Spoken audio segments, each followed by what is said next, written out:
All right, I'm going to call the meeting to order, this being the June 4th meeting of the Addison Central School District Board. We will begin with introductions. We'll start at that end. Victoria J. Lorraine Morse. Ted Martin. Jory Jacobite. Mary Gill. Davina Desmarais. Peter Conlon. Peter Burrows, Superintendent. Chris Eaton. Chip Malcolm. Terry Hansen. Jen Newseeder. Back again. Suzanne, I missed again. And continuing our introductions, would you mind making an introduction for all of us? Sure. I've got a few actually. Well, most of them we know. Okay. So I'd like to introduce Brittany Gillman, who is our new business manager. She started on Friday. She's prepared a speech for this event, right? It's very lengthy, so. No speech, but thank you. She does have, she is a musician as well and has an opera background. And so she's found immediate affinity with Chip. I prepared my speech in song for All right, well, thank you very much. I assume we have no members of the public to have public comment. All right. So we'll move right along here. How about a recommendation to approve the minutes of May 21st? Thank you. Second, somebody? Second.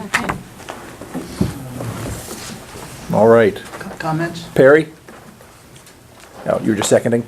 The question was who made the motion? Did you get It was Peg, right? You made the motion to that? I made the Oh, Lorraine is, all right. that was why my hand went up. All right. Chip, question, comment? Could I just have us clarify the statement under report of board? It says, board members review all paid bills to see every purchase and payment. I think the point of that was that, yes, there are board members that review all bills to be paid, but that we would also encourage other board members who are not doing it on a regular basis to do it at some point to have information. I just found that to be sort of not very specific about what that statement was meant to say. So more meant to say, the Finance Committee will encourage all board members to Yeah. participate in the Yeah, reviewing of bills. that's fine with me. All right. Anything further on the minutes? If not, all those in favor of approving the minutes, please say aye. Aye. Anybody opposed? Anybody abstaining? All right.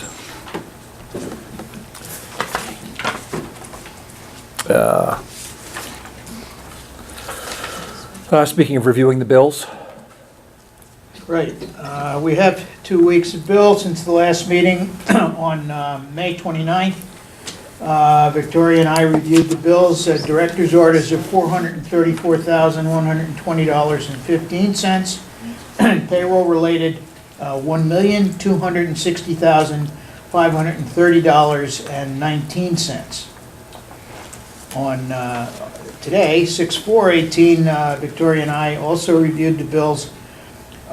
Director's orders of $87,432.22, payroll expenses of $817.51 for a total of $88,249.73.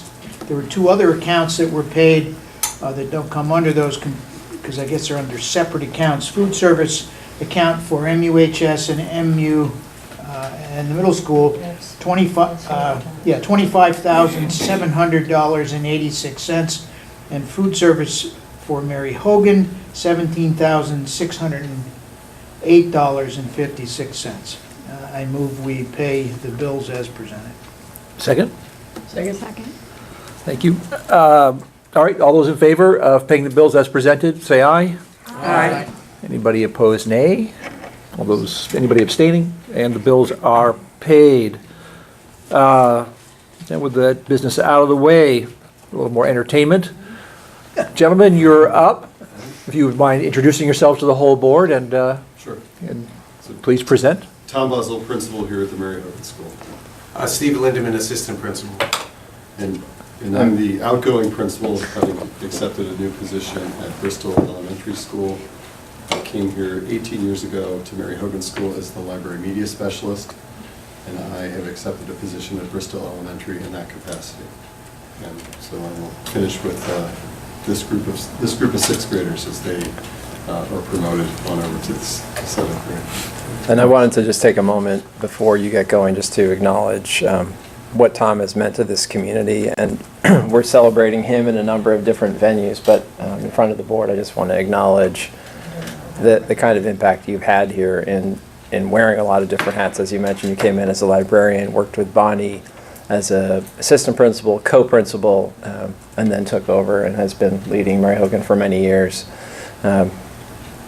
In getting to know you over the last 5 years, I feel like the thing that comes out to me the most is how much and how deeply you care about every kid getting what they need. And I think I see that throughout the school, and it's something that we will continue to try to carry forward. So thank you for everything that you've done, and excited that you're not going too far. You're welcome, and I want to thank the board for all the financial support and all the programmatic support, and because I see the end result of that in the lives of the children in our community, day in, day out, every day, year after year, and it is tremendous to be. It's been a tremendous honor and a privilege to work in a system that cares this much about its students, and we see that when the budgets go forward. We see that in the programmatic support that the board gives school administrators and that we get from the central office in all that they have, in all that they've done for us over the years. So, from my heart, I really appreciate all that support. Yep. Before you get started, I just want to make a a little more. comment regarding Tom, Please. because I worked with Tom for a number of years. He is the most decent man. He's very respectful of everyone.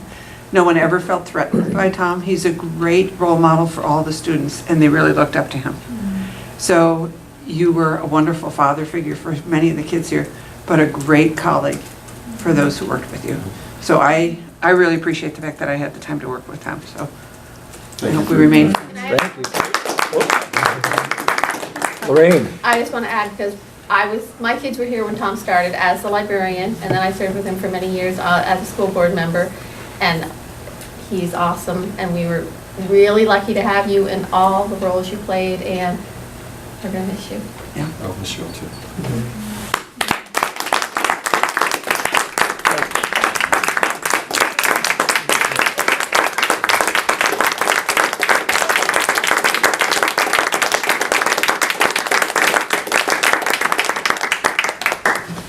So, befitting a library media specialist, I prepared a video.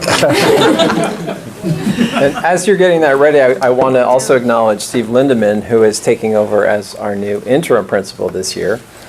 He is currently heading up a small team who is hiring a dean of students to work alongside him this year as well. And that process will hopefully be completed close to the end of the school year. Yes. Yes.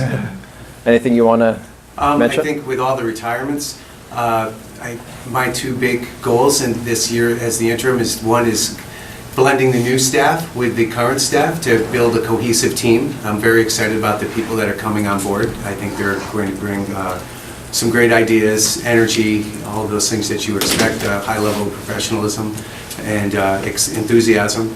And the other thing I want to focus on is revising some of our systems, because I feel that with the transition, this time is right for us to work on revising some of those systems that'll help make the school more effective.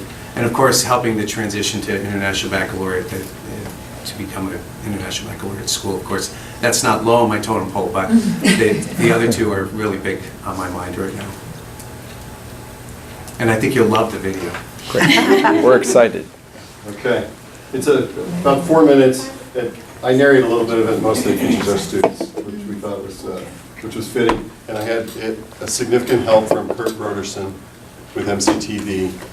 So he and I collaborated on sort of the concept for it, the storyboard, and this is what we got.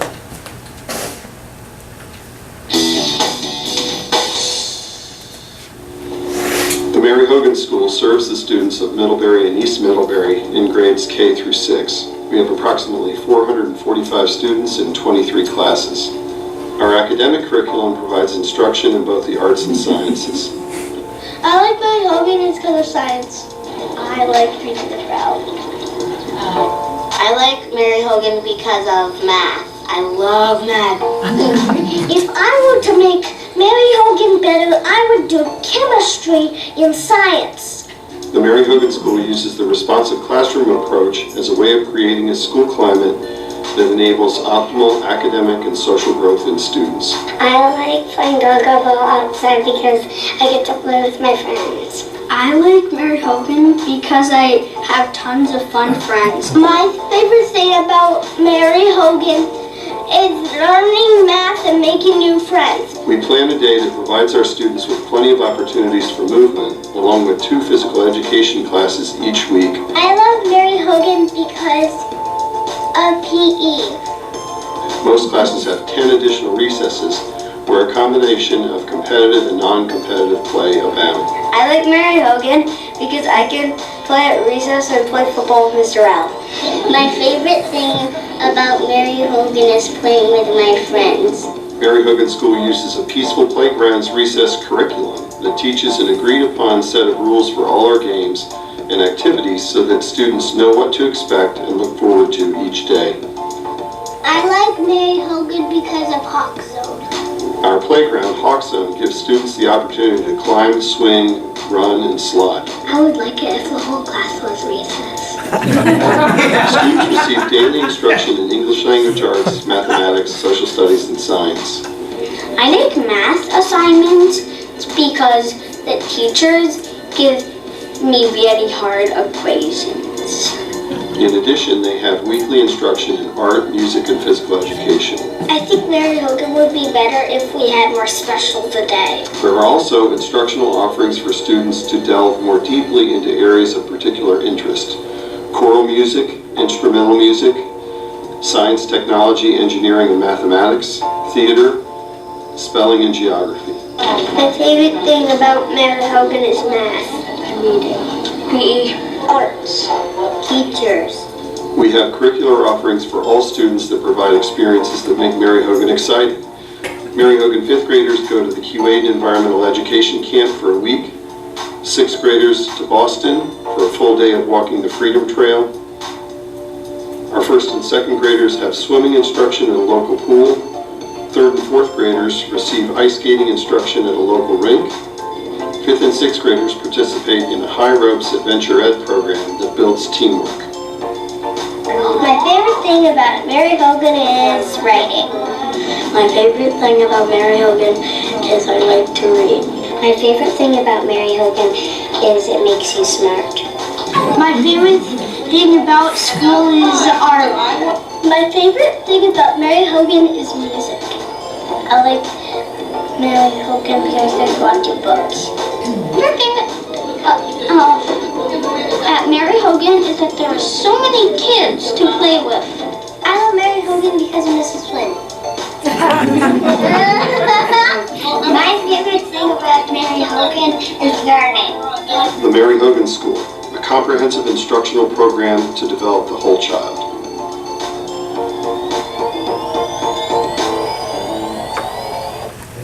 Great.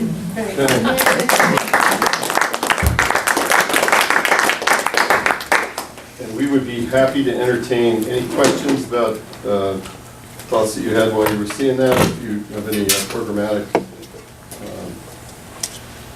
questions, Stephen, I'd be happy to. My 2nd grader would think I was remiss if I didn't ask what the football schedule was gonna be. Who was gonna take your place on the I'm still doing playground? football for 1st and 2nd grade. But who's gonna be doing 3rd and 4th? I may be out You there, might but be I can't full-time give up that football. 2nd grade crew. Yeah, that's next the year's chatter crew. going around, what's gonna happen. 3rd and 4th football. I am grooming them, for Middlebury Union High School football. I mean, they You're run doing great it. routes already, You're so. doing a very good job. That's good. I'll point out a couple pieces here Watson that- will tell you. Yeah, okay. that may be of interest. So, we went around and asked students a couple questions. What do you like about Mary Hogan School? And they, as you hear, they refer to it as Mary Hogan. They don't add the school in there. It's always Mary Hogan is their answer. And then we also asked the question about what would you do to improve it? So remember when the student is saying, you know, they're wanting, when the theme comes up about more PE or more recess, they do, most students are having probably 10 outside recesses weekly, 2 per day. It's something we haven't moved away from. We think it really preps students for learning. We have some teachers that start with what we would call 0-hour recess, where they may spend the first 10 or 15 minutes outside at the very beginning of the day. And they've done that over time and observed that the students may come in better prepared. You know, I grew up at a time when lots of us were walking to school at some distance, and we have most students now that are coming in some form of car or bus transportation. Though I'm happy to report that our bike racks now are running about 40 or 50 bikes in there on a daily basis once we get to the warmer weather. So we try to capture that it is a balanced curriculum across all those curricular areas that we're engaging your students in.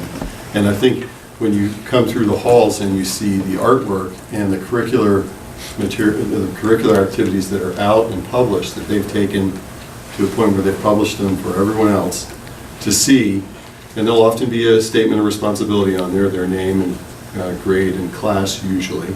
And you'll see a combination of, within this building as you leave today, as you came in today, of the artwork they've done within the art program, but also curricular activities. And then you'll see that theme emerge where in a given section of the building, there'll be 3 classes worth of work out, all the same assignment, delivered by 3 or sometimes 4 teachers, depending on the grade level band. And we think that helps provide our parents with confidence to know that there's a curriculum that's been agreed upon that's delivered to all the students that we have here at the school. Chip? You know, I don't know how much editing there was relative to subject matter, but it was impressive to me the number of kids that talked about math and science. Yes, that's been Which to me at that level is pretty cool. And they get, as principal and assistant and now interim principal, Steve was the STEM program leader here. And he came back to do that work to get the STEM program going here.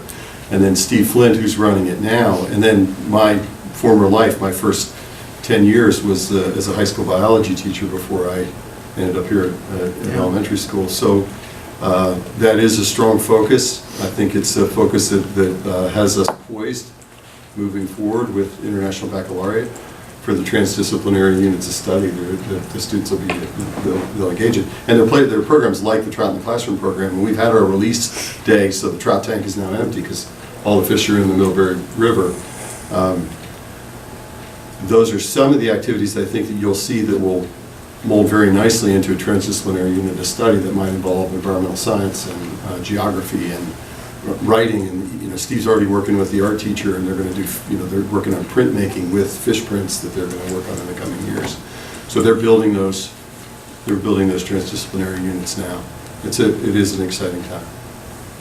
And and I just want to say kudos to Steve for the exceptional amount of work he's done on hiring committees through the year, and Dr. Wells and Caitlin Steele, Dr. Burrows and others, because they are identifying just an excellent group of teachers to replace the outgoing group. It will be a really exciting time in the coming years. How many positions are you refilling?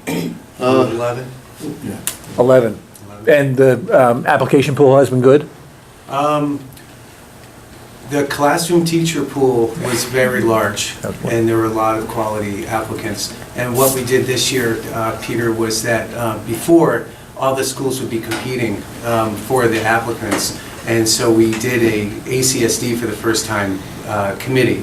So it would be the schools that had openings, we got together and had one committee and we looked through the applicants. So then we interviewed, and our first lens was, will this teacher fit ACSD, before even thinking about the school that we were thinking that they could be in. So that was a really rewarding process, I think, for all the committee members. And that also filtered into other positions, but the classroom teaching positions, there were quite a few applicants, and in some of the other positions, there were a nice number to look at, so it didn't feel like we didn't have enough quality candidates, at least in the committees that I was involved with, and I was involved with all but one of the hires in this school, and that was somebody who was being transferred in, so all the other ones I've been very impressed. One ACSD committee hired all the classroom teacher No, there was positions? different representation, but the classroom teaching was represented by different schools that had openings and Right. teachers. But you all work together as We one all committee work to together. fill all those Sure, positions? yes. The elementary. Wow, The elementary. that's a total change of practice. Yes, it was very rewarding. It's great. And we've maintained the same for nurse and for special ed And and guidance. SLPs and guidance. Do you think it would be important for the board to know that there was a high level of collaboration within the schools? Yes. And all the schools, Oh, all the yes. schools that had Yes. openings Yes. had a voice in that process? Yes. And it was, the people had an equal part at the table? Yeah. We were very, very excited, I can speak for the classroom teachers at that committee, of every single teacher that we put forward to Dr. Burrows. We all were, and if they went to a certain school, the other principals were very happy for that school, but we were also wishing like, oh, I'd like to have that teacher Right. also. But we got a great pool of teachers. Yeah. Great. Mary? Steve, you said that there'll be one transfer of a teacher here, There was so a we were special picking up educator teachers being transferred from another location to Mary Hogan. within the, previous years. within the Yes. district. Okay, so there's been some movement with, yes, Mhm. good. All right. Anything else? Thank you both very much. Really appreciate it. Thank you. All right. We all received a copy of the ACSD board report with the news from all the schools. Any questions on that before we move on to Peter's presentation on the strategic plan? All right. Okay. Well, I have one thing to add to it. We just found out we were awarded a flexible pathways grant from the AOE, which there was $200,000 awarded. There was, I think, $700,000 requested from districts across the state, and we got $68,000. Wow. So we're really excited. It's going to allow us to increase our collaboration with HCC. It's going to allow us to work on developing our celebration of learning for our seniors, our personal projects, so all these pieces of the IB experience that students will go through. And we'll also increase our training and help with our PLP process as well. So we're really excited to have gotten that. Is that going to be over 1 year? That grant? Five quarters, I think. 5 quarters, okay. Everybody clear on HCC and PLP? Yeah, Hannaford Career we're down, Center, okay. personal learning plans. Personal Yeah. learning. Thank you, thank you. So the strategic plan report is next, and there's a lot there to digest. So we've created a presentation which goes through some of the highlights. I'm going to be sharing this with Vicki and with Caitlin.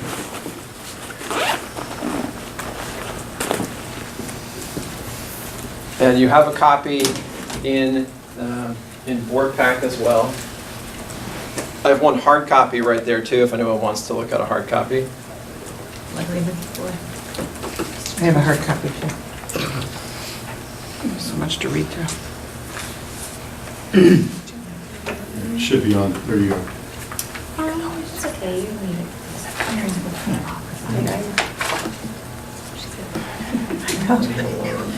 I always have to sit next to you.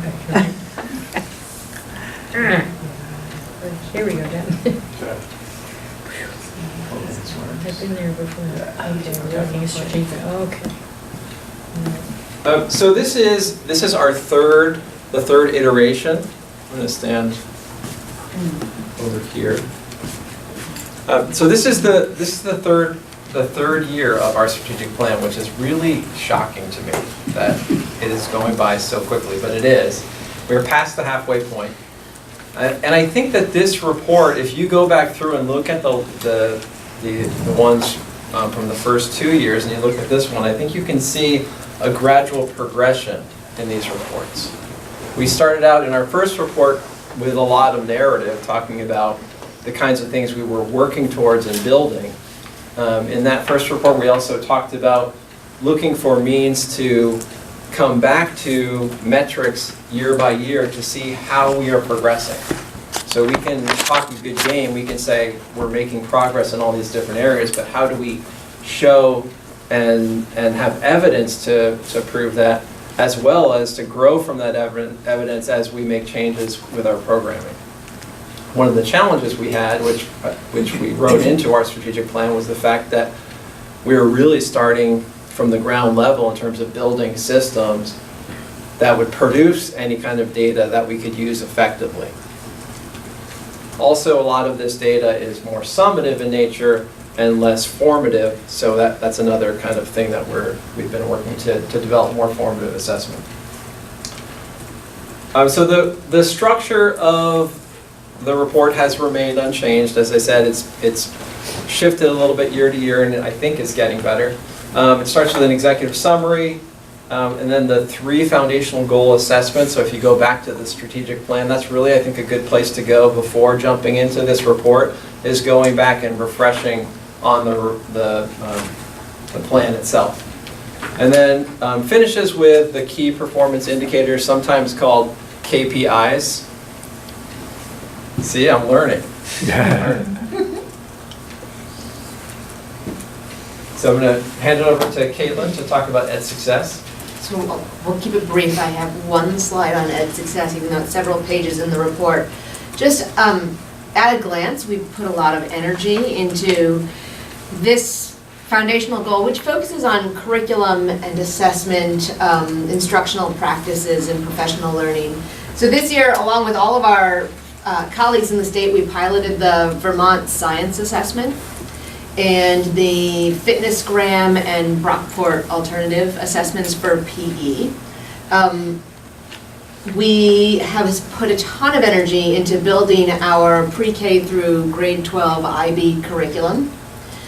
We have activated structures to support collaboration within our schools and across our schools, and that we're largely leaning on existing structures like early release days, in-service days, and faculty meetings and departmental meetings. At the secondary level, the departments at the middle school and high school met together regularly during their department time. And for next year, we've built more time into the schedule. So we're in the process of refining our plan for collaborative time between the elementary schools, and also the high school has built in a collaborative time for their departments within the school day, which is pretty exciting. So we've got a lot of structures in place building forward on that ability to collaborate, which will help us to finish writing our IB curriculum.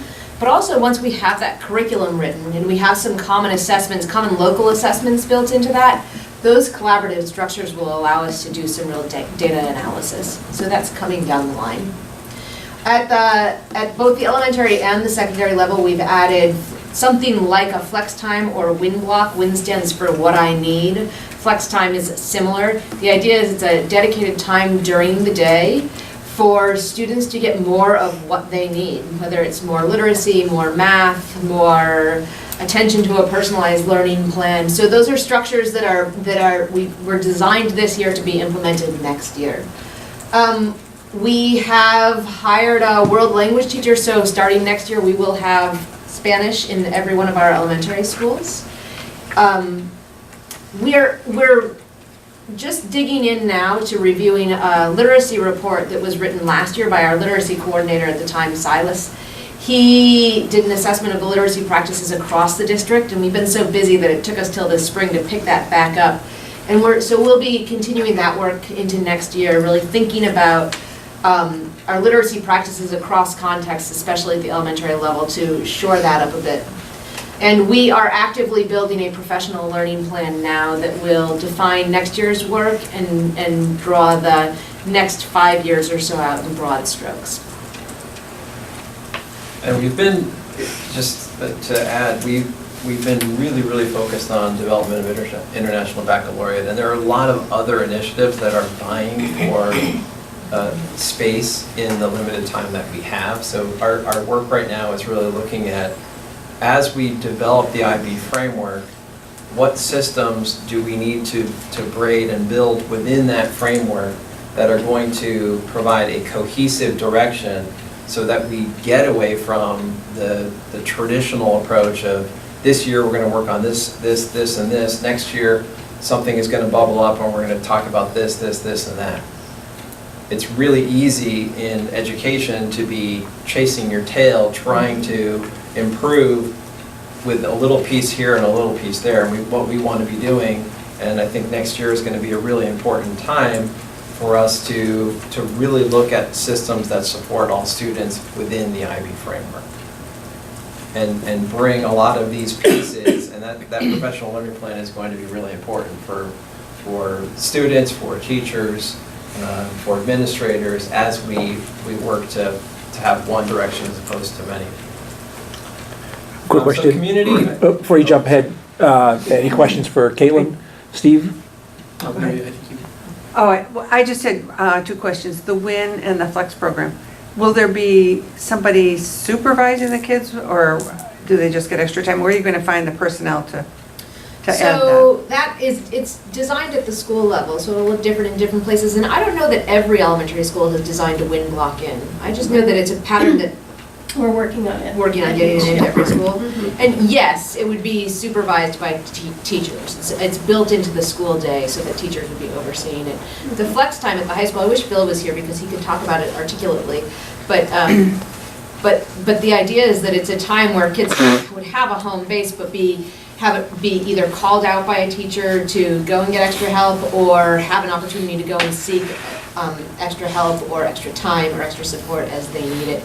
It's also where the advisory system that's currently at the high school will reside.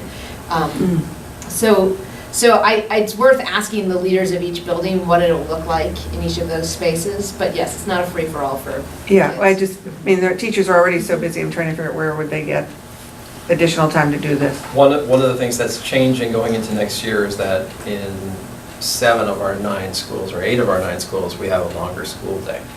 So we do have more time in the day now for flex time and things like that. Especially And if you look at the high school schedule, that's, the flex time that they have is really the additional time. We didn't really, our new schedule doesn't increase the block, the total number of taught minutes per teacher, but it does increase student contact, and that's through flex time. Steve, do you have a question? Yeah, could you talk a little bit more about the common planning time? Is that K through 12, or is that just at the high school, or? It's different structures in different levels. The middle school has had really strong structures for a common planning time for a long time, and I don't think that they've redesigned that too much. At the high school, though, they worked really hard at building a new master schedule for next year, and it involves a common block by each department of planning time and an expectation to use a certain number of those common planning times to do departmental level work. So just to be able to get to free all of those teachers in one department up to be available at the same time was a feat. And then at the elementary level, it's a combination of after-school meetings that will be scheduled way in advance. They go, the master agreement allows for 5 hours of meeting time a month, after-school meeting time a month. So it's built into that system, but it's just built shared across schools. And then also, because next year we're still actively building this IB curriculum, it has each teacher leaving the classroom for a half of a day twice to have some collaborative time built into the school year. You had a follow-up question, I think, about the high school. Oh, no, I just wanted to observe that I think that's hugely important, and kudos to you and the teachers at the high school and the middle school for doing this, because it's really, really important that they have that common planning time, especially implementing something as massive as the ID program. So just a huge word of support. Well, and they have a sort of lovely 3-year plan to use that time. So this is part of their Roland Fellowship. The idea is that next year they'll be using the time to continue collaboratively building their shared curriculum, including building some shared local assessments. In the following year, they'll use those local assessments to have collaborative conversations around their instructional practices and how effective they are. And then in the 3rd year, the idea is that having built those collaborative skills over time within their departments, they'll expand and start to do some interdisciplinary teaming. So that's the 3-year vision for that time. Suzanne? So, back to the same thing Steve said, the piece of having same subject matter teachers be able to have common planning time is huge, it's so critical. the question I have is, can you explain a little more about when? I mean, if it's elementary schools, how do, is it the students who are choosing what they need, or is it the teachers choosing what the student needs, or does it vary by school? So I'll start, and if anybody wants to chime in, please do, because I would say that, I mean, with literacy and with math, we have assessments, and those decisions will be data-driven. It's the teachers. It's the teachers working in groups to determine what kids need and where they need to be placed in. So for example, Shoreham does it on a kind of a 6-week rotating basis, and kids are moved about as data determines the need. And they have a block, I think it's in the middle of the day, where everybody gets what they need. And it's done nicely. And it's in line with the district management group report in looking at providing supplemental services to students versus supplanted students and how best to provide interventions. How much Spanish are the elementary kids going to get? That's actively being built now among our principals who are sharing teachers. It's about, it's a total FTE of about, 1 teacher over 4 schools is a day and a quarter per school. And with 3 elementary level Spanish teachers? Is that right? No, 2. 2. 2. Okay. Yeah. 7 schools. Yeah. All right. Isn't it 2, we have one who's split between elementary and secondary, so it's 2 point something.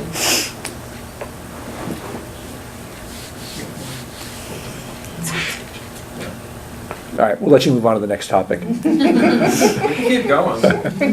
We've got more of this at the back end of the presentation too. Oh, So for the community foundational goals, students feel they matter.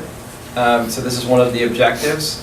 The community partnership team has probably designed 75% of a program that's going to start at the middle school in connecting kids to mentors. This is the reason this got into the strategic plan, to remind people, is that this students feel they matter is one of the most important indicators for student success. Regardless of free and reduced lunch, regardless of socioeconomic status. So it's something that we want to continue working on. We're also spending more time on the Youth Risk Behavior Survey, which is a really important data source for us to tell us how our students are doing. You can see it in the report, and we've included some of the data from that survey in our own KPI to look at how we're doing in this area. We're also strengthening partnerships and building support through our partnership teams. This was really a 1.5 years in the making at developing these teams. The training has happened. We've got a partnership team person right here on the board who knows lots about it and can answer questions later on, I'm sure. We've got 4 starting out next year. I think this is going to be a model that, as it takes shape and the principal working with community and working with staff is, I think, a really, it's the right people together to do goal setting and to really move a school. We've talked a lot about what happens to our community schools now that they don't have school boards.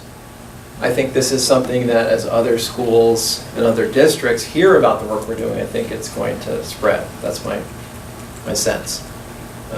When I talk about it with other superintendents and share what we're doing, there's a lot of interest. People are wondering, where should we go? We're now unified, now what? And I think this is going to be a really, really powerful model.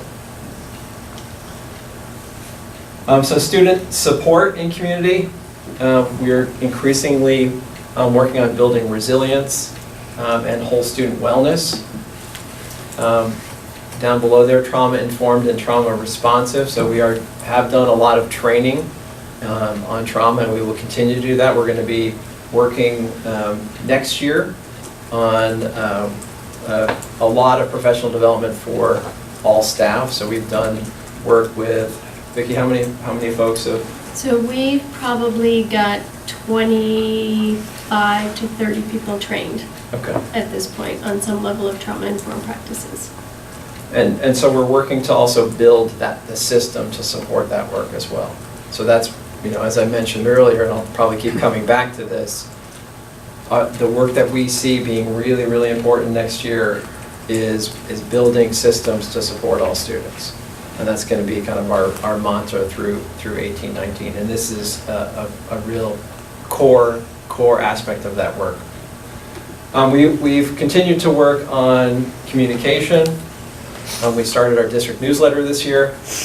We are increasing our translation and working to make sure that our ELL population is as connected as they can be. We are just on the cusp of getting our website updated with lots more IB information. We saw the need at the beginning of this school year and didn't quite have enough under our belts to be able to produce, I think, the kind of information that we're now able to, being a year deeper into the work. So that should be going up, I hope, in the next month. And that will include, we're going to actually take, the bars across the top of our website where it says our district and about us, etc. One of those bars will be International Baccalaureate, and then you'll be able to go down from there. So when you're talking to someone in the community, they're saying, hey, what is International Baccalaureate? They'll be able to go right to the website, and this will include the school websites as well. So the ACSD and school websites will have a drop down, and then there'll be lots of information. We want to make these living pages as well. So we're starting with lots of information, and accessible information is our goal. But we also want to have videos and IB in action and other things that will kind of keep people coming back to those places too. What's the timing on that? On which part? On getting the IB on the bar, so people can go at one-stop shop? I think it's this month. Okay. This month. We just met last week and kind of finalized it, so now it's just getting some of the final writing done. Great. Yeah. Okay. Actually, we're going to switch. Any questions before we move off that other slide, Yeah, Chip? Can you just define to me, or give me an example of trauma-informed and responsive? I have a vision of what it is, but... Trauma-informed is really understanding how trauma impacts students and impacts learning. Trauma-responsive is then taking that and building a system to respond A system, to that. okay. Vicki, do you want to, is that? Yep. I got No, it that's right? perfect, and I'll Okay. talk more about it when I get to systems Okay, too. Okay. And my question is, do we know how to build resilience? I hear lots of talk about building resilience, but it seems like a very vague and challenging. There's no textbook that says, step one. Well, there might be, but you may not want to follow it. So it really, it's how do we look at our practices and what we do to help build resilience, not only in the adults that are working with the students, but within the students and within their families. And we're looking at this as a larger Addison County piece as well. So not only looking at it within the schools, but the counseling services working on it, Department of Children and Families. So we have a large Addison County kind of group really looking at resilience and how So you just reminded me where I heard this conversation. It was at the county meeting. It was last week. Yeah. Thank you. Yeah, so we're part of that and supporting that. I have a question. Yes, ma'am. Just sort of follow up on it. Is there sort of a paradigm of how you're going to do this? I mean, or is it still in the very just drafting stage? We're still at that 30,000 foot Okay. level. Do you mean countywide? Yeah, because I know it has to be a community effort. It can't just be done at school. Right. So and I know for years, the agencies have tried very hard to work together. I'm just hoping that there's now actually a way to do it, And I think this is kind of the spaghetti that's stuck to the wall. I think this is what we can all kind of grab onto and move forward with. And next week, we have a larger meeting around how to start moving this forward into planning. Because we've had some meetings around stakeholder groups, and then kind of next week is, so what are we going to do next and next? So I think my sense is this is the one thing that will stick for the agencies coming together and working together, because we all see it as a need. Good luck. It's tough work. It's tough work. Because it's been an ongoing issue. Yeah, and they had a meeting with board chairs and superintendents last week. I was the only superintendent, and you weren't the only board chair. But I think, as Vicky said, people agree on what the issue is, and I think they agree on the same terms, but getting the work to happen between agencies and getting people to drive the work. So we can come together, a bunch of superintendents can come together, a bunch of board chairs can come together and talk about the issues. But to figure out how all these different agencies who have very different cultures are going to move something forward and who's going to take the lead and how that's going to continue to be systematized, I think is the place that in my little small discussion group I aired as a place of frustration for me in doing the work is we have all these resources, we have lots of smart people getting together, but we can't seem to get to the place where we're going to really be clicking together and working together well. So I think that's an area we need to continue to be transparent about the challenges, put it on the table, and figure out how we're going to move that work forward. I always thought that the agencies were like the big umbrella, but the shit hit the fan when you got to school and the kids come in every day. Yeah. And they've got issue after issue after issue.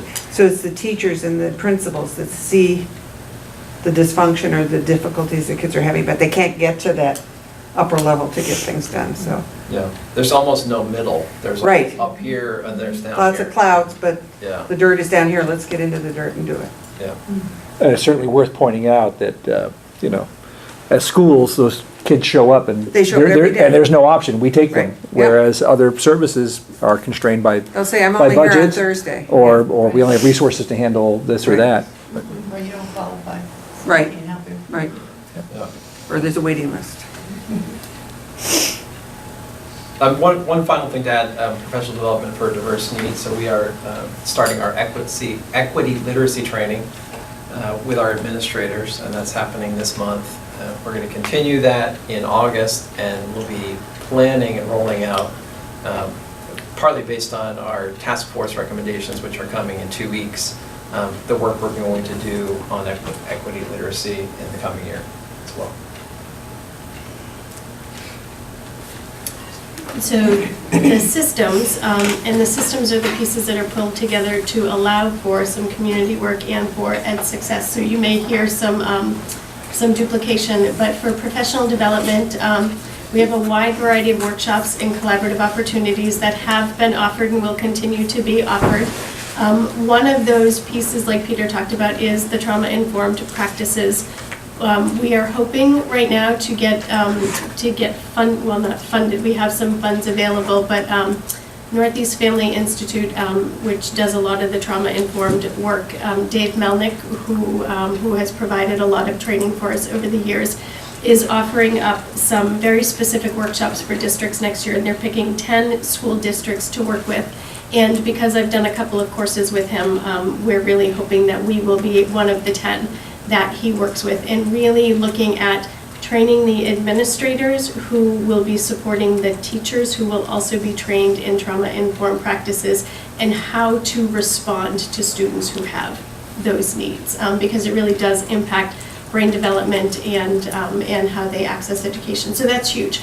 And we've also looked at and have updated our teacher mentoring process for all new teachers who enter Addison Central School District. We've had a number of different ways that we have done it over the years, and it's been updated and moving forward and looking to also give them some information on IB as they move into our district. We are also looking at improving communications across the district, and that is, again, it's ongoing, and right now a lot of the focus has been on processes, procedures, protocols, and handbooks. We have had for a number of years, each school has their own handbook, and we are looking at some consistencies across all schools for all handbooks. So this is what is necessary in all of them, and this is where there's flexibility based on the needs of the school. We're doing the same for school crisis guides. We're in the process right now of doing one school crisis guide that will be able to be customized per school, but there are certain things in it that have to stay consistent across the district. Administrative procedures, etc., and getting, like Peter was talking about, moving some pieces onto the web, more consistency of updates on the website, and numbers of other communications that we have been working on. We also, our third area for systems is school culture equitability. And that has really been a focus on more inclusive practices across the district and strengthening our systems of support. And part of that process is looking at our educational support team. Part of it is looking at our system of interventions. And part of it is looking at ensuring that students with the greatest needs have access to the highest, the adults who have the highest level of expertise. So we've been working on a lot of those pieces, also around access to technology. We have an ACSD digital learning plan that is being rolled out that was finalized this year. That will be rolled out and taking a look at how schools use and access technology as well as students. In terms of employee information, we now have an employee portal that is getting close to supporting a fully paperless system. All staff have access to their payroll information, all of their benefit information, their contracts, etc., all within this paperless portal. And for this year, this was I think the second year that we did, contracts went out and you had to accept it electronically. So that was great. And we also, within the employee information piece, we also have looking at technology, and we have developed, or the tech team has developed, a proactive technology replacement plan. It has not been systematized in any way, shape, or form over the last several years, because each school has had its own tech budget, and some schools have computers that are 8, 10, 12 years old for individuals, and some replace them every 3 years. So this is now a district-wide system for replacing technology. And then the final area or objective under systems is equitable distribution of resources. And as you all know, we have now the Facilities Master Planning Committee that's looking at the different pieces around facilities and resources for facilities, safety, etc. That's looking at those pieces. We are also looking at human resources as well as the fiscal and the building resources. So the district management group report that many of you have heard about, we're looking at incorporating many of their best practices and recommendations, and that's going also into the systems work around supporting struggling learners. And then we have actualized for the second year in a row an annual mandated training for all staff. There are categories of staff that are required to do anywhere between 6 and 10 mandated trainings at the start of the school year. And we have a company that we're working with so that all staff have to do it. There's a login system and we can track who's done it and when, which that feels really good after having been playing around with that for a long time. What kind of training is that? That's on confidentiality around FERPA and HIPAA. It is certain safety protocols, bloodborne pathogens, concussion training, and a number of other pieces. So. And a lot of these systems are things that were done one way in one school, one way in another school that we kind of had oversight over, but buildings also had more ownership of them. So a lot of our transition is really taking the best pieces of all those different microsystems and creating one. And it feels like it's like a whole rebuilding in a lot of ways, because we have to taking the best and moving it forward and making it as consistent and cohesive as we can. And a lot of these systems are supported by cultures, and systems change. For those of you that have studied it, know that it's more about people. It's less about you create a protocol and everyone follows it. That's not really how it works.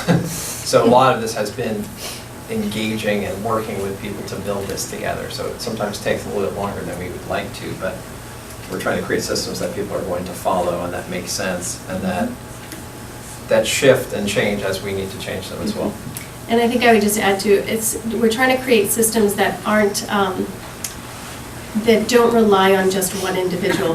We have great systems that are because of one or two individuals, and we want to make sure that the systems are going to stay and be sustainable.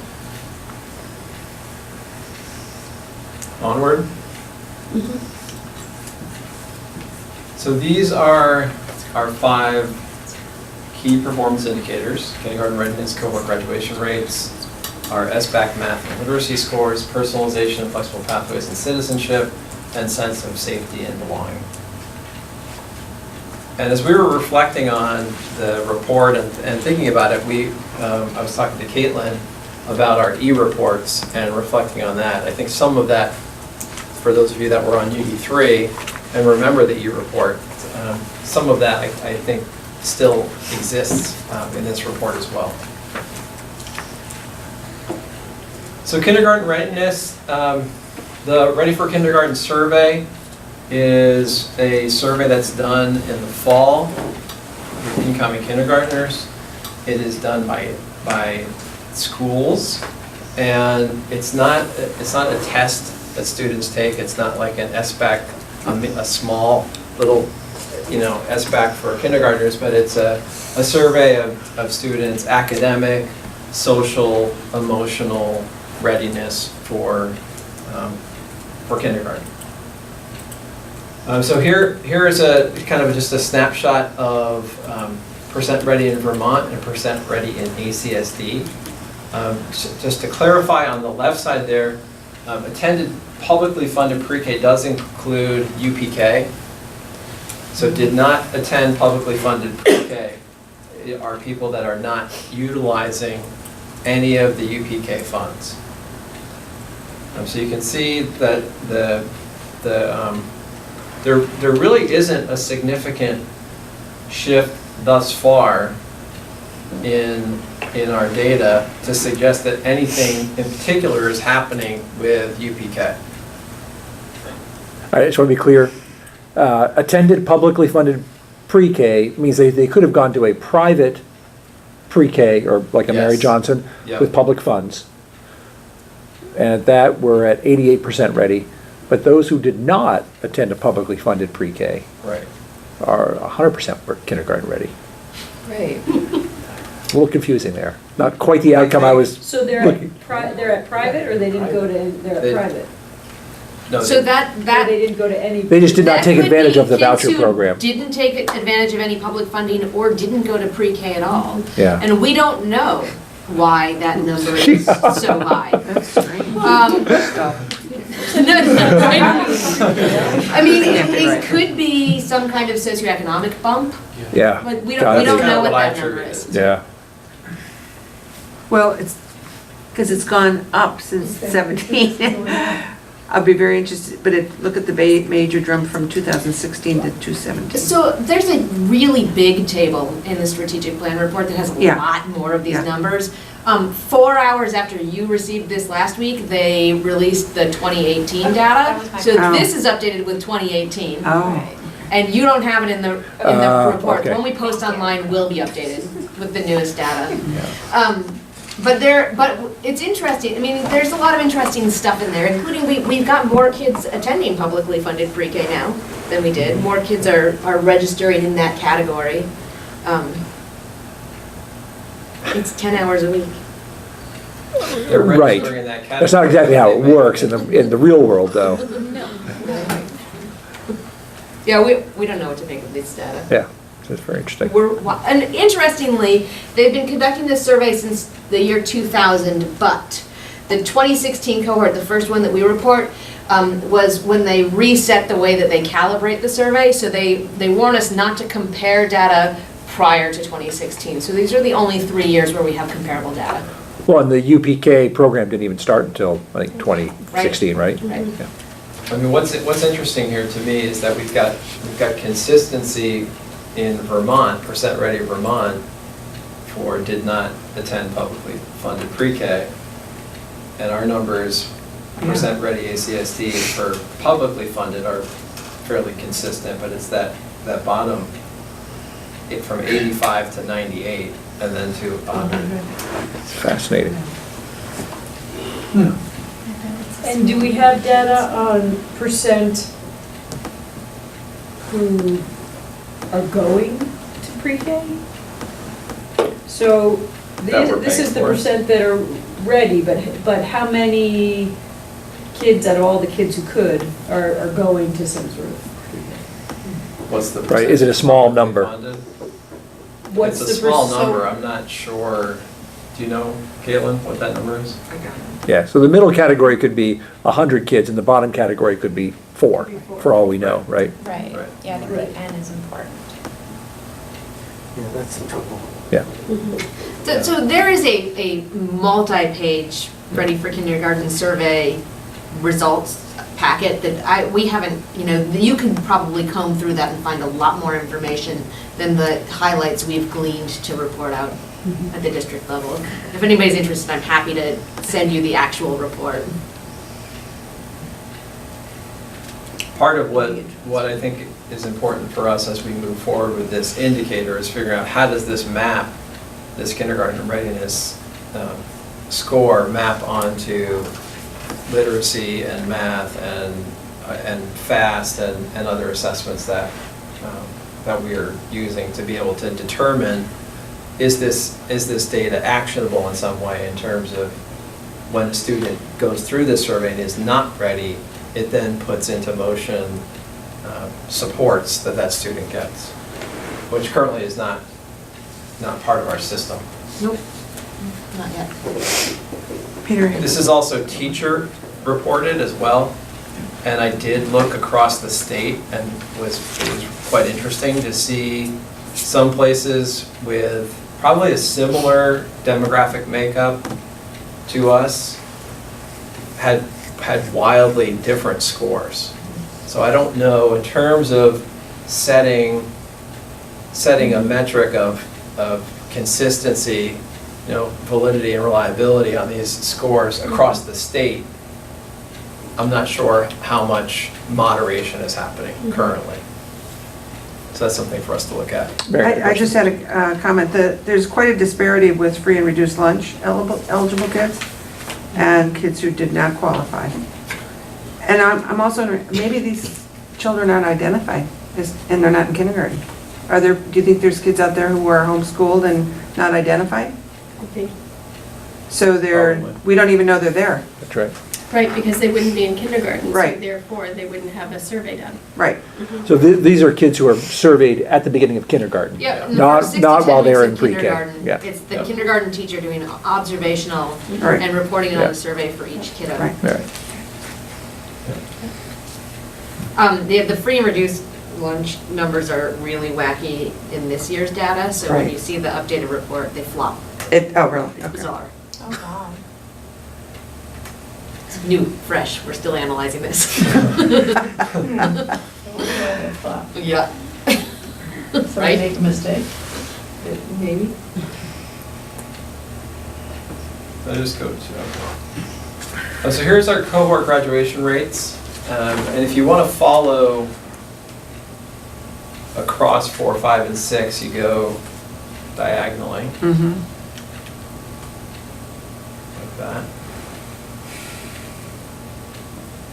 Our numbers from 2011, range started at 80, and we've seen some jumping around here fairly consistently, high 80s.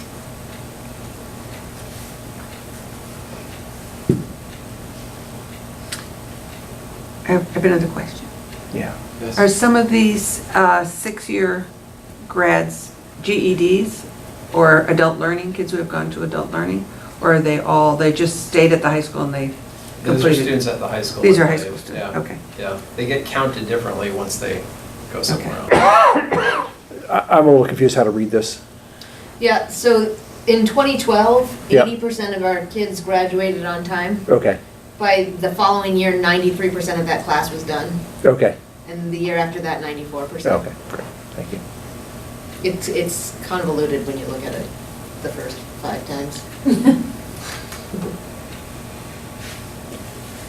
So part of our work in looking at increasing these numbers and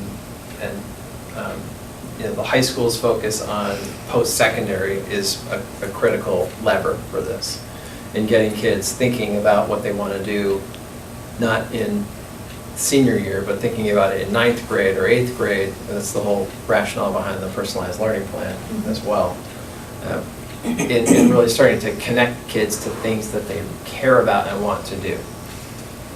Sarah Sewell, who's our post-secondary coordinator, has done lots and lots of work with all students, not just students going to elite schools, but working with all kids to help them, along with the counselors, obviously, in doing that work. As we look at the development of MYP and PYP, and I mentioned the celebration of learning and the personal project and the other pieces of IB, those big culminating activities, we're hoping that those are places where students have the ability to reflect and think about what they want to do.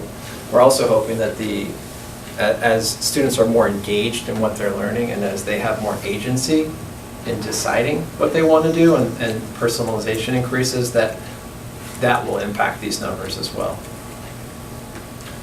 I know it's something, those of you that are connected to United Way know that it's something that they're really concerned about too. This group of 16 to 25 students, they can't remember what the United Way terms those students, but there's certainly, this is a national issue. Students that are going through school and aren't thinking deeply enough about where they're headed. They get to graduation, they maybe get to graduation, maybe they don't,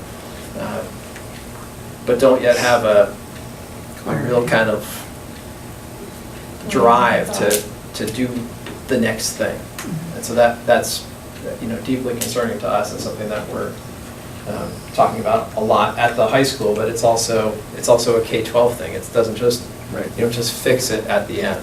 I was going to say that the trauma and trauma-aware stuff early on probably has an impact on this as well. Yep. Also, the mentoring programs that you're working on should be a help for that too, I would think. Right? Definitely. 'Cause Definitely. seeing what else is out there, what options are out there. Yep. So here is our SBAC scores in ELA.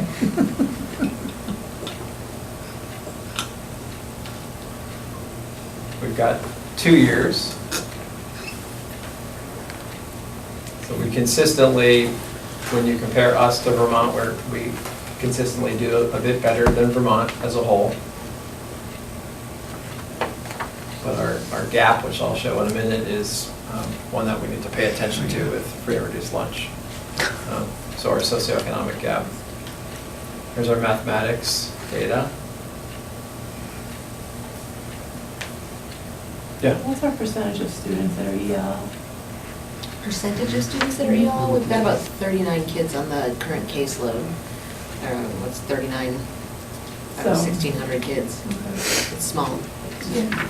But they represent, within their family histories, about 18 different languages. About 2.5%. Do we know if Really? they're all like first generation ELL or second generation? Do you know what I'm meaning? No.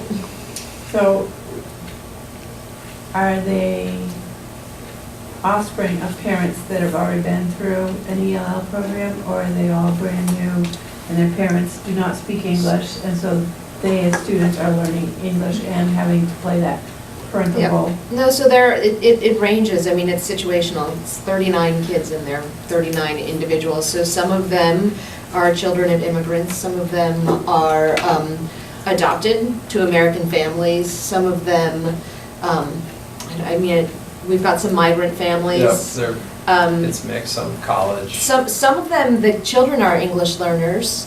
Others are they know English best or first, but their parents don't. And so the focus is on communicating effectively with the parents. So it's a very diverse range. And so the resident experts on that are our 2 ELL teachers who manage the caseload, and we've been working closely on especially that idea of communicating well with these families across a wide range of needs.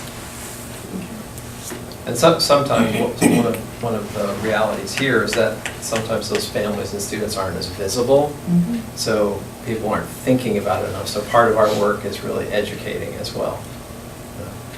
We're not in a place with a 20% ELL population where you're designing everything around those students because you're interacting all the time. We have to remind people that we do have a significant number for our size, and working with administrators and others to make sure that we're thinking about communication, and we're not just assuming that everybody is understanding every English thing that we put out there.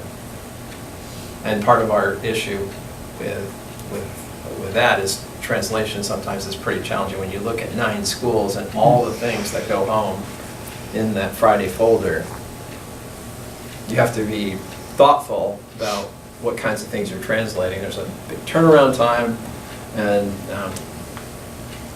it's not feasible to translate every single piece of information going home, but the information that's important, we really need to be on the ball with. So I mentioned the gap. Got a question over here. Yeah. Well, I actually might have more to do with the gap, so you can go to the gap first, then I'll ask the question. Okay.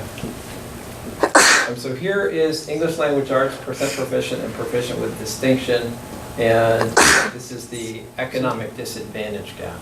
So this is basically the number between eligible and not eligible. And you can see ACSD on the left, and you can see Vermont on the right. What you notice is in a number of these categories, our gap is a bit larger, which is not surprising, given that our community has the most income disparity of any community in Vermont. Really? We do? Yep. Middlebury does. Wow. Yep. Middlebury or the district? It's Middlebury itself. Yeah. The town of Middlebury. Is the what? The most, The greatest income disparity between high and low.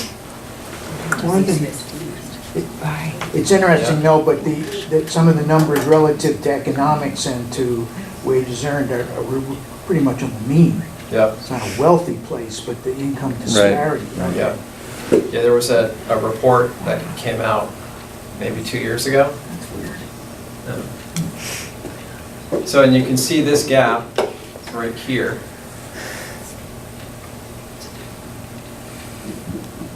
So we want to be below the red line, not above it.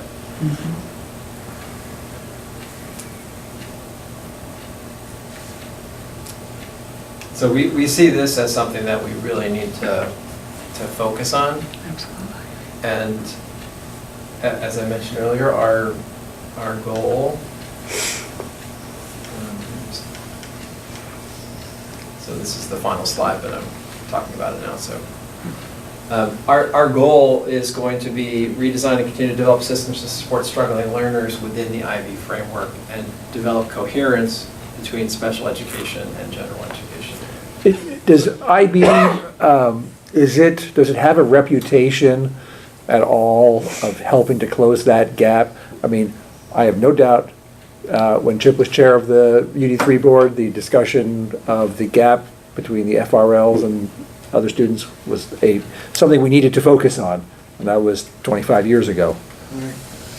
So when we wrote the feasibility study, we looked at a couple of articles about that. One is specifically looking at IB in Title I schools.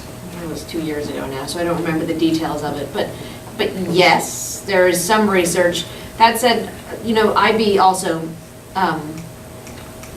promotes some research as well. So I think we need to look at a wider range. I currently have a question, an inquiry out to, it's called the REL, Regional Education something. Lab. What's that? Lab, thank you. Yeah.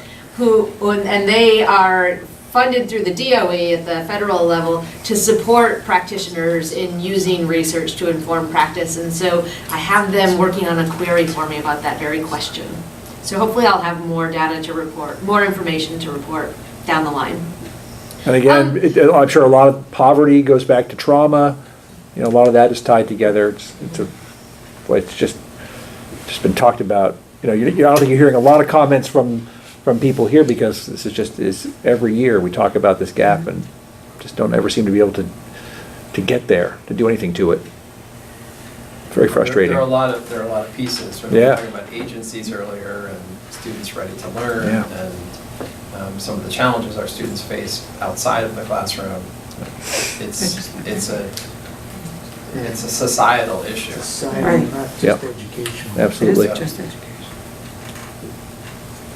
But we've got to, I think we've got to continue to,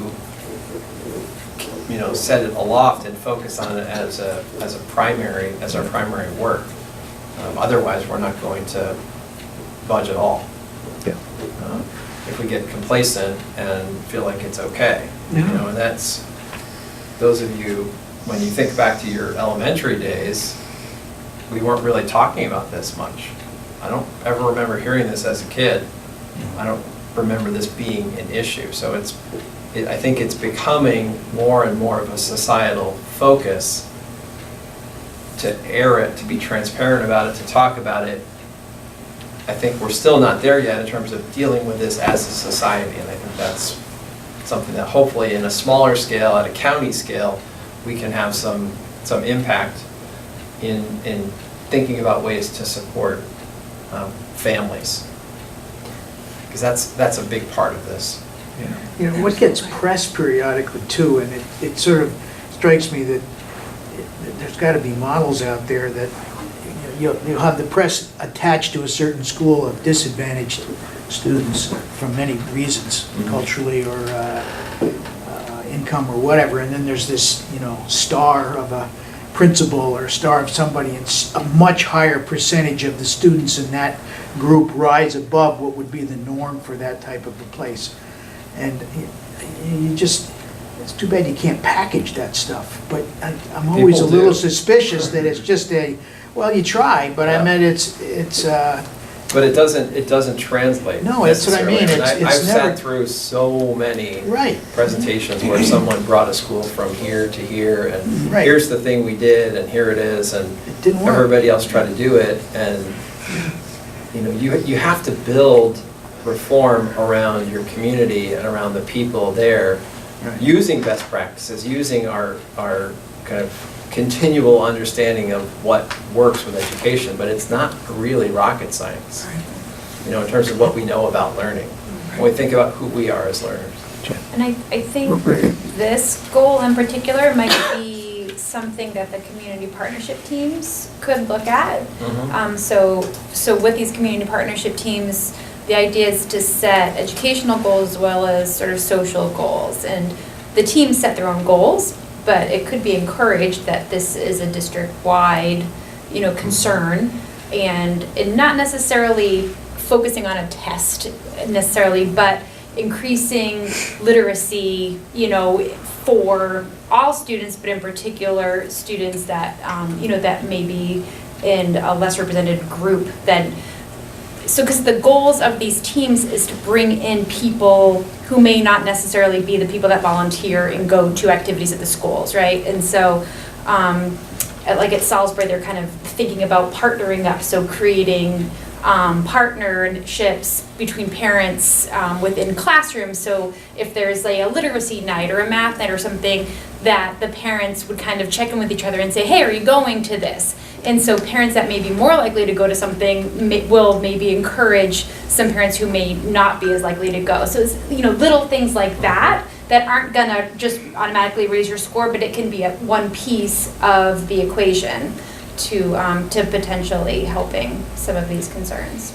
Yeah, absolutely. There's an example, do you remember, several years ago, Mark Zuckerberg threw a lot of money at the Newark schools? That's right.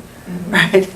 And they brought in a CAN program because they had this huge income disparity.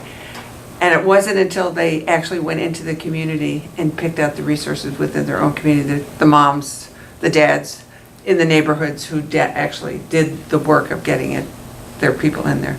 So that's a great example of, you can throw all kinds of money at it and you can bring a CAN system in. It's not going to work unless it's geared to this community. So that's how important that.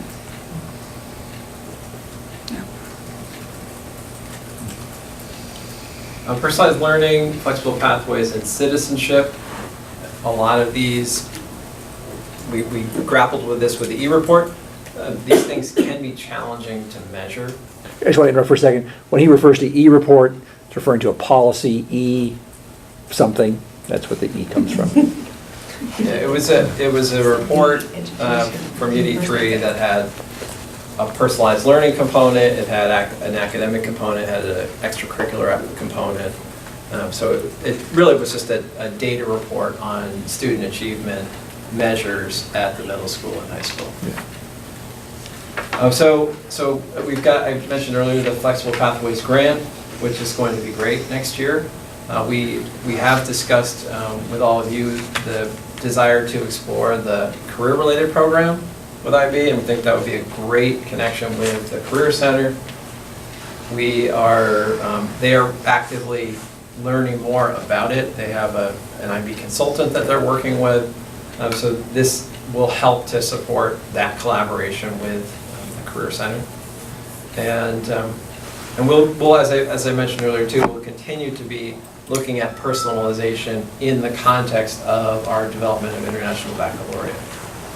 One of the benefits of moving to IB is the ability to not have a bunch of kind of personalized learning approaches that we're trying to fit into a traditional paradigm. The whole IB framework is really, I think, centered on personalization. So it's part and parcel of what it is. The YRBS, I mentioned earlier, this is one of the data points. Teachers really care. I thought this was pretty interesting in that you can see the high school is following Vermont high school trend, and then you can see MUMS, which is really kind of taking off here, and there's a big gap between the state and MUMS in terms of the teachers really care. So I think that speaks a lot to what's happening at MUMS, the kind of culture that they've developed. I've experienced this a lot as a parent over the last 2 years, and I think we have a lot we can learn from how connected those teachers are. I think that it means a lot, and you can feel it when you walk into MUMS. And those of you I know have had kids go through there know what I'm talking about. I have to add that the 2017 data is scheduled to be released on June 14th. So I will update the charts. We were trying to pull it out of them, but we didn't have it at the time. Could it possibly have anything to do with the high teacher-to-student ratio at MUMS? Because they have more opportunity to have personalized contact? It's possible. It's possible. It's possible. And then YRBS, I feel like I matter. Again, MUMS is quite high here compared to Vermont middle schools, and you can see that the high school is about 5 points higher than other Vermont high schools. So we are hoping to move these data points to increase the number of students that feel that they matter, and to look at the gap here between middle school and high school, it's a 10% drop, which is pretty significant. But I'm hoping that when the data comes out, that it shows we're not continuing that downwards trend. Yeah. It's interesting that all Vermont high schools saw that drop 13 to 15. I'm not sure why. And then here's more information from the survey with the percent of students who, and you can see down on the side here. So again, MUMS, this score is quite high, and the high school is a bit higher in some and a little bit lower in others. So it's about on the average point in terms of Vermont high schools. So I mentioned kind of what we're taking from this year 3 strategic plan report and analysis as we look to next year.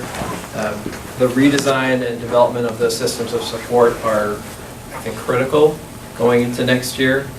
We've done the work with the IB framework to ground our educators in what that is. we'll continue to develop that, but we'll be putting those supports in kind of alongside that. We're not starting from ground zero.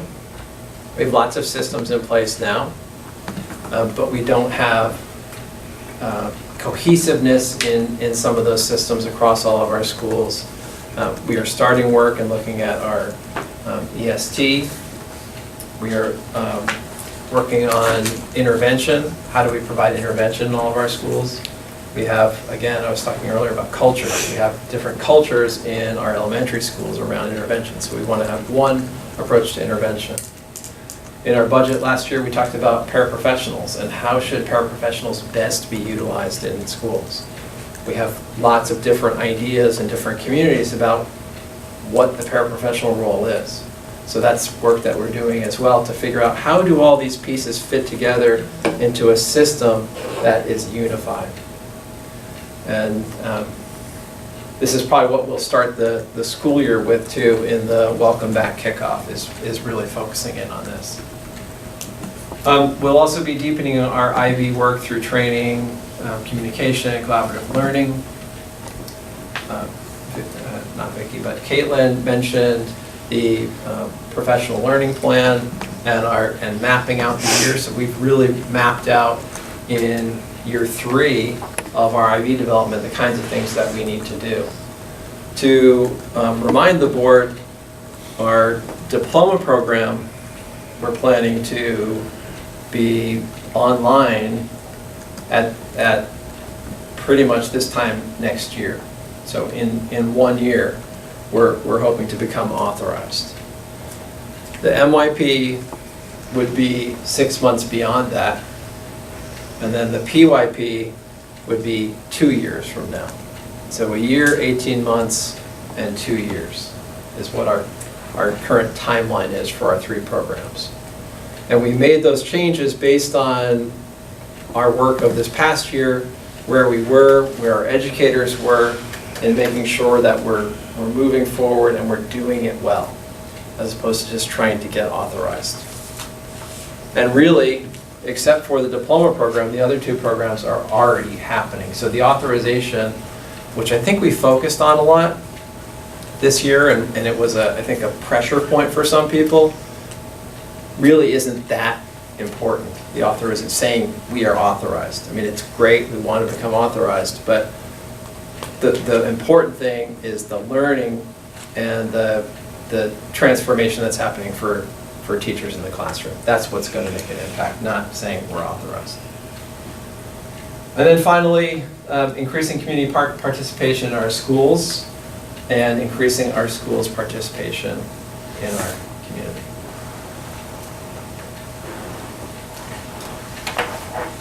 That's year 3. Further questions? All right. Thank you all very much. Yeah, thank you all for your support. I'd just like to make a comment, Sure, it's not a ma'am. question.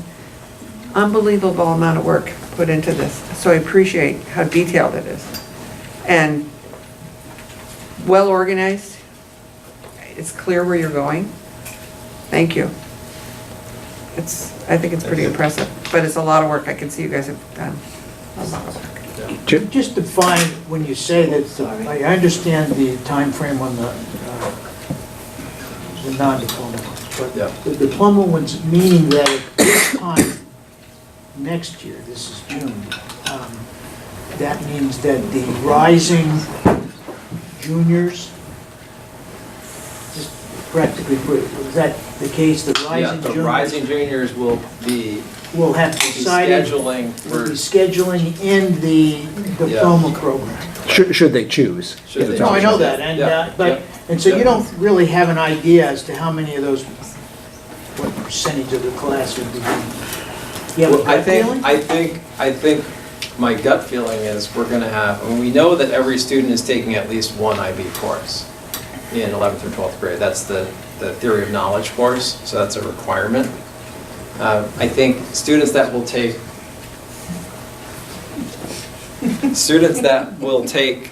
at least one other IB course, I think will be quite high. You know, I wouldn't be surprised if it was 80%, 90%, take one other IB course. the students that take the full diploma, which includes the extended essay, includes all the creativity, action, and service requirements, the full diploma, which also means a student has to make a commitment to not take other elective courses. When they say, I'm a full diploma student, they're pretty much constrained to those, a certain number of courses. That number could range from, in a class of 130, we could have 30 students maybe decide to pursue it. But yeah, it's kind of a guess. And counselors, I mean, obviously parents have a part to play in it, individual teachers may, but the counselors themselves and the students that they're assigned to, or however it works, they're obviously being trained in trying to decide who should be counseled to do whatever. Because it's going to be a change. Part of that's going to be our learning too. I mean, on the one hand, we don't want to counsel kids. We don't want to get into tracking where we're only counseling kids that seem like they're going to be successful. No, I know that, but I mean, it seems like if you're taking advanced placement, something or other, most of the time that comes out of the kid, maybe the kid and the parent, I don't know, but I just get a sense that this is different than that. Yeah. It will start in 9th grade, so I think it's going to be something that it's not necessarily a decision at this time for a 10th grader, but a student will probably start thinking about it, and we'll work to really talk to kids, all kids, about it from when they enter the high school. This will be an opportunity for you. We want kids to try to pursue this, even if, my experience, because I was a diploma program teacher and was at this point too, where we were just beginning the program and we didn't yet know how many kids would pursue it or what kinds of kids should pursue it. And my vantage point changed as I was teaching it. When I first started, I thought I was teaching I thought the course should be just take the place of AP, So the similar kinds of kids that said, I'm going to challenge myself to take an AP course should take the IB course. Over time, I realized that wasn't true and that it should be open, and I encouraged kids when I was teaching an English 9 or an English 10 course to also take the IB course. But it required different kinds of support from me. I couldn't give, a 4-hour homework assignment with a dialectical journal and expect some of those kids who hadn't been successful in a traditional classroom necessarily, they had the smarts. They knew exactly, they had so much to give, but they just didn't follow what we expect all the good students to follow in the classroom. So I think the philosophy at the high school is, let's make this open to as many kids as we can. And some of that is probably looking at, what do we have in place currently with our AP courses? Are our AP courses all kind of open? Are those only attracting a certain kind of student? So I think that's part of our work just going forward, is figuring that out and supporting students in what they need. It's not going to be for everyone, like we've talked about. So when you just said that if they are in the diploma program, that they can only take those courses, does that mean then that would kick them out of, say, bands or art or the career center programs? So they would, depending on, impacts other I think, programs. yeah, I mean, it will certainly, when a student says, I'm going to do an IB diploma, I can't tell you what they can and can't take because I don't know what the schedule is.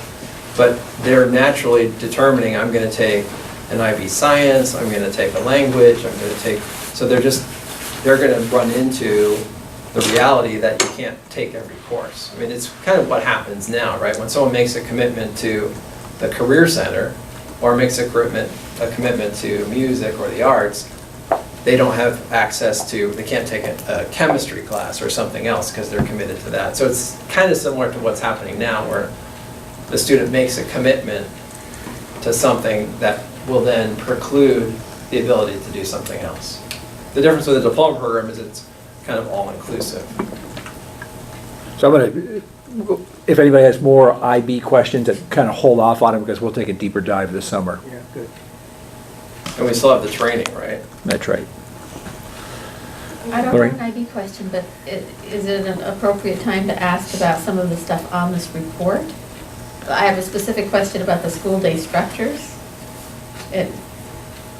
Weybridge's numbers seem way out of whack compared to everybody else's, so I was just wondering if somebody could clarify that.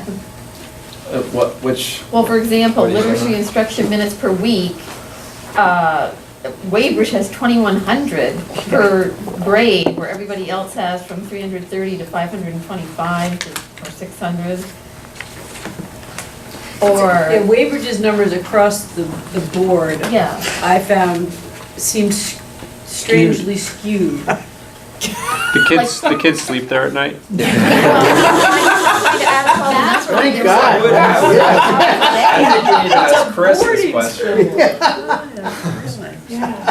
Are your principals children's report the time weirdly skewed? as they interpret Severely it. And so I think that, as I recall, Weybridge reports literacy as not only direct literacy instruction, but also sort of embedded through their day. I think Every they do minute. most of their stuff. that Every way. minute of every day. Mhm. We're doing literacy.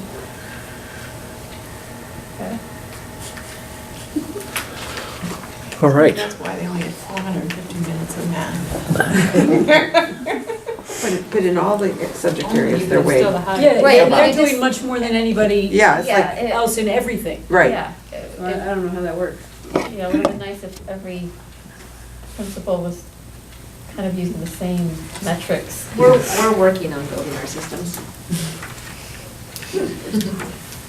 We'll fine tune it over time. Yeah. All right. Next item is just a quick discussion about summer board meetings and our board retreat. The board retreat topic being just the date. People cool with August, it will be our usual third Monday of the month in August to do a retreat. People, I don't think I'll be around. The second meeting of the month. the second meeting of the month should be the third Monday. Yes. So would that be? Until such time as these Mondays change, which may or may not be happening, I just don't know. I have to hear from the folks in Do you know what the Ripton. date is? Not happening? Yeah. The 20th? August? Yeah, I'll be gone. And what do you mean by, how much time are you thinking? Yeah. Like a normal time meeting or like daytime meeting? Well, this would be a Monday, so I think maybe what we try to do is start at 5:30, Okay. meet, have dinner, keep meeting, have a longer Last meeting. year we did 5 to 8, 5 to 9, something Yeah. like that. Yeah. Can we, since I'm not going to be here and I feel bad about that, is there any way to do it not during like prime vacation time? Well, that's why we didn't do it in July or early August. We can revisit the date and maybe look at the following Monday, but then we start moving into Then you're into the school. into school starting year, again. school, yeah.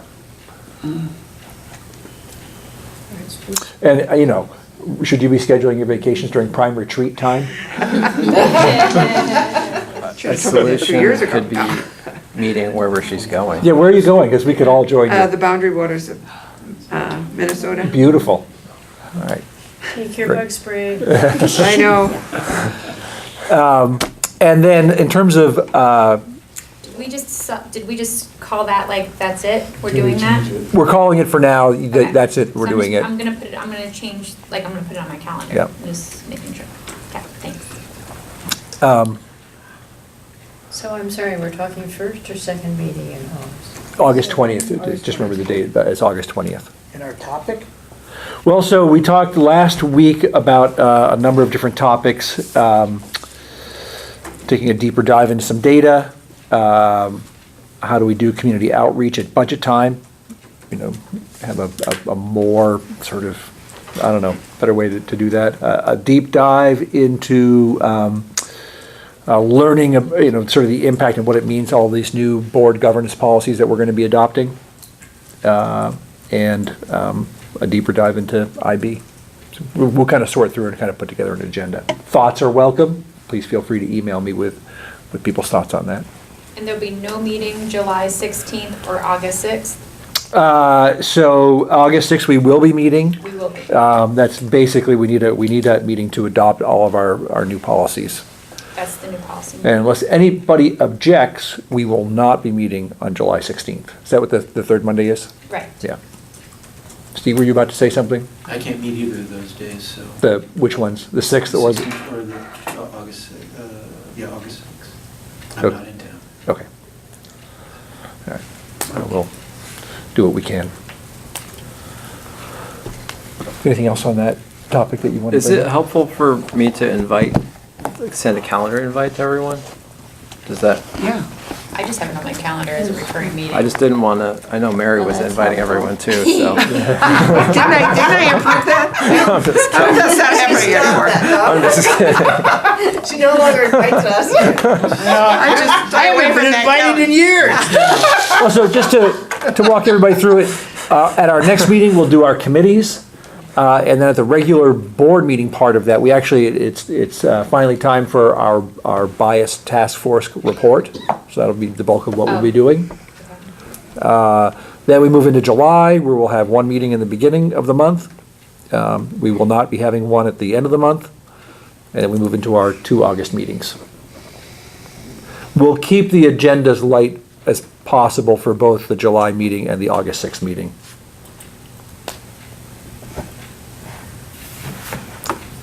All right. We'll move on to tax anticipation note. Hello? All right. Your inaugural speech to the board. So I apologize that these materials weren't available earlier.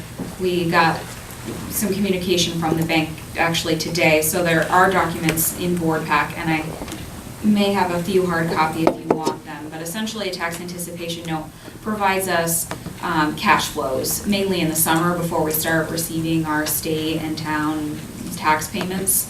So the school's going to get, or the district is going to get all the revenue it needs, but it's not going to get it in July and August, which is when we need to continue making AP payments and payroll.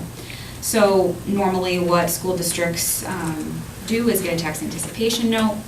So we, in the past, last year, as well as this year, are asking for approval for a line of credit from the National Bank of Middlebury. It's just over $4 million. We only draw on it as we need it, so we only incur interest on it as we draw. We have to pay it back by June 30th of 2019, and the interest rate is 2.2%. That's pretty characteristic of what we're seeing in the climate this year for tax anticipation notes. We don't actually take that full year to pay it back, do we?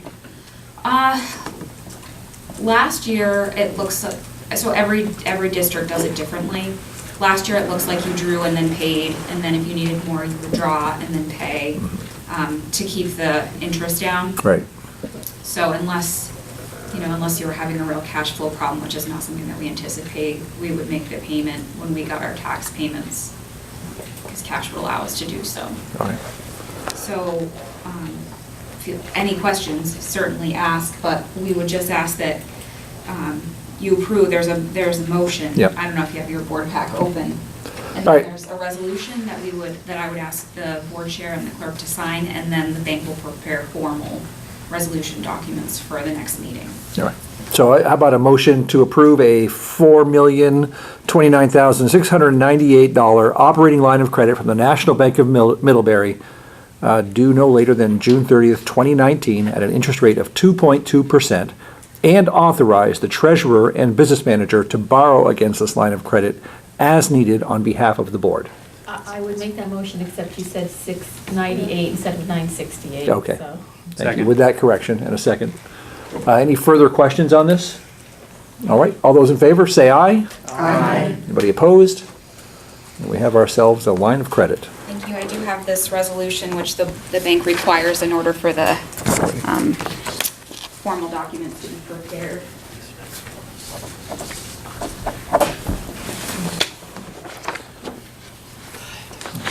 Pass that down to Suzanne. She can sign with the clerk. All right, now.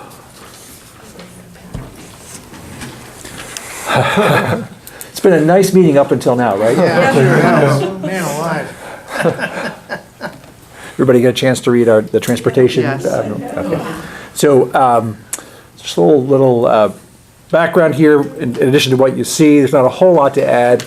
So, Peter, Brittany, and I, and Bill Waller from the Finance Department met today with a representative of STA to talk about the contract.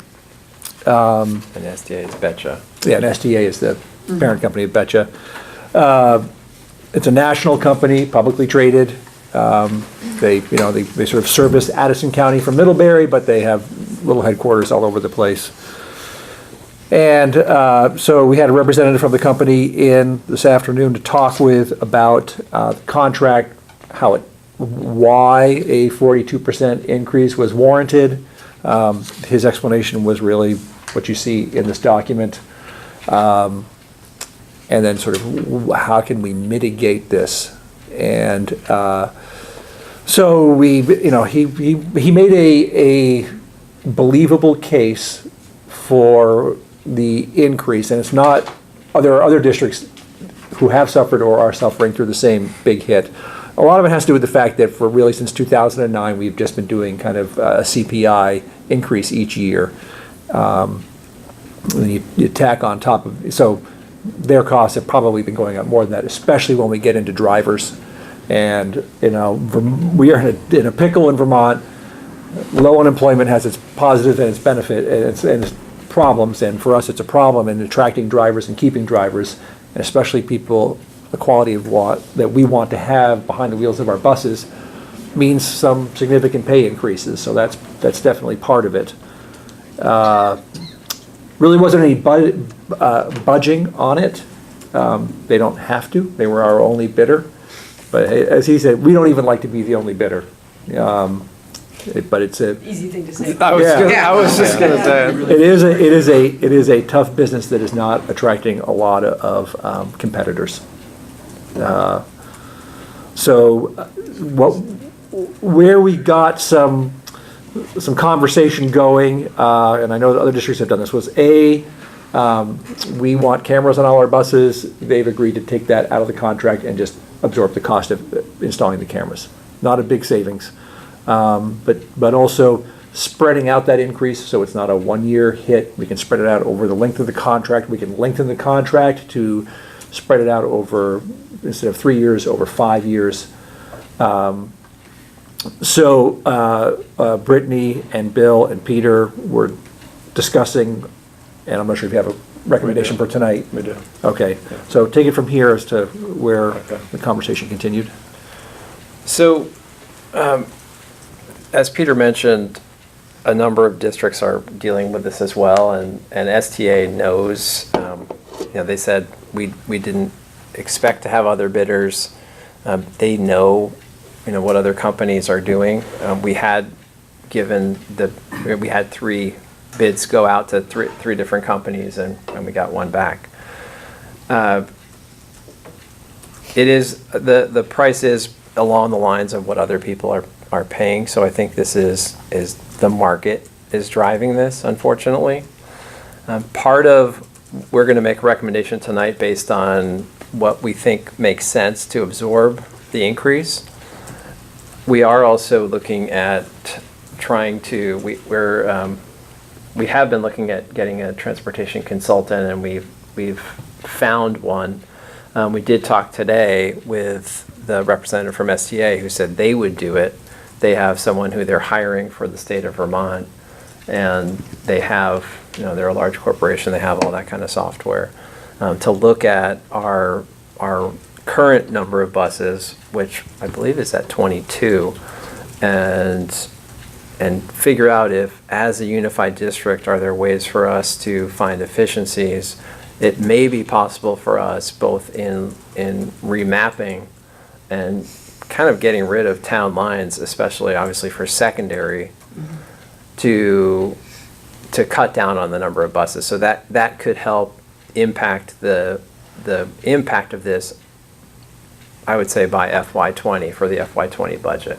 That will be through that process by the time we get to the budget in the coming year. It sounded like, based on their timeline. So that's one thing I wanted to mention.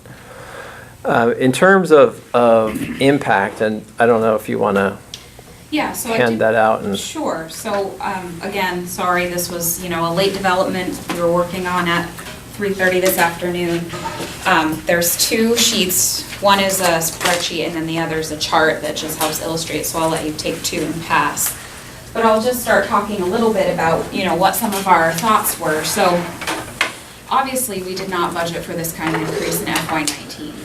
So I think that it wouldn't be prudent for us to say, well, let's just absorb it in FY19. Because then, again, when we go into FY20, we're still going to have, not only did we take a big hit in the current year, but we're going to have to increase our budget by that much more in FY20. So, we kind of looked at a few different models. So we definitely think that it's a good idea to spread our contract over 5 years rather than 3, which was the original proposal. Unlikely that anybody is going to, just burst forth onto the bus scene in the next 5 years. And also, as we talked about, there is room in the contract for us. They said, if you decrease routes, we will decrease your contract. So there's definitely wiggle room here for us to find efficiencies and spend some time really looking at what our routes are. So as the contract was proposed, we would basically take a 41, almost 42% increase in the current year, which isn't budgeted. So we looked at a few different options. One would be taking a big hit this year and then, in FY19, I'm sorry, and then spreading the rest of it out over the course of the next 4 years. By the time you get to FY23, you're just at your normal increase. Model 2 would be starting low, so just basically doing our budgeted increase this year and then ramping up. And then the last would be the largest increase we would take in our upcoming budget, so FY20. And then for the next 3 years would be at a much more manageable level, sort of 5 to 7%, which is normal and somewhat expected with these contracts. So I think the one that makes the most sense would be Model 3 probably. So not absorb any additional cost in FY19. Take some time to discover if we can find any efficiencies, if we can build that into the FY20 budget. But it seems to be the best idea to just rip the Band-Aid off and deal with most of it in FY20. Rather than, it's sort of like death by 1,000 cuts if every year it's like 10 or 15%, because you're behind the 8 ball right to start. So, there's obviously hope that by the time we're doing our FY20 budget, we found some efficiencies and can reduce that number a little bit. But I think it makes the most sense to take the biggest hit and then try to get it back to a manageable level after that, but not affect our budget or our cash flows or put us in a precarious position for FY19, which would be the immediate concern. You want to talk at all about use of? And this does follow, I think, the approach that we used in the budget and what we discussed in budget development in working to deal with our challenges head on instead of a little bit of cut, and being a district that's cutting every year so that we get accustomed to spending 6 months of our 9 months we have together, 10 months we have together, worrying and wrangling over what cuts are coming this year. So I fully agree that I think this option 3 makes the most sense in terms of dealing with a good portion of it and then having manageable increases after that. It allows us to, I think, plan better too as we look at FY21 and FY22. It allows us to focus on other things instead of this kind of albatross that's hanging around our necks every year. You had mentioned something else too. Oh, did you discuss further the use of contingency money or ed? I think at this point, that would be something that we would discuss in FY20, in the FY20 development. Yeah. We don't want to get into a place where we're banking on one-time monies to provide cash flow, because we're just gonna end up with a huge cliff that we're gonna have to fill eventually, so. You know, I think we want to be, we may, in FY '20 development, depending on where we get with our equalized pupil and what the total impact is on the budget, we may decide at that point, let's soften the blow this year and, you know, take 100,000, 200,000 from Ed Reserve and move it over. We may decide to do that. I would imagine that would be more of a tax relief as opposed to making any real impact long-term, because we're just going to have those cuts to make the following year. Right.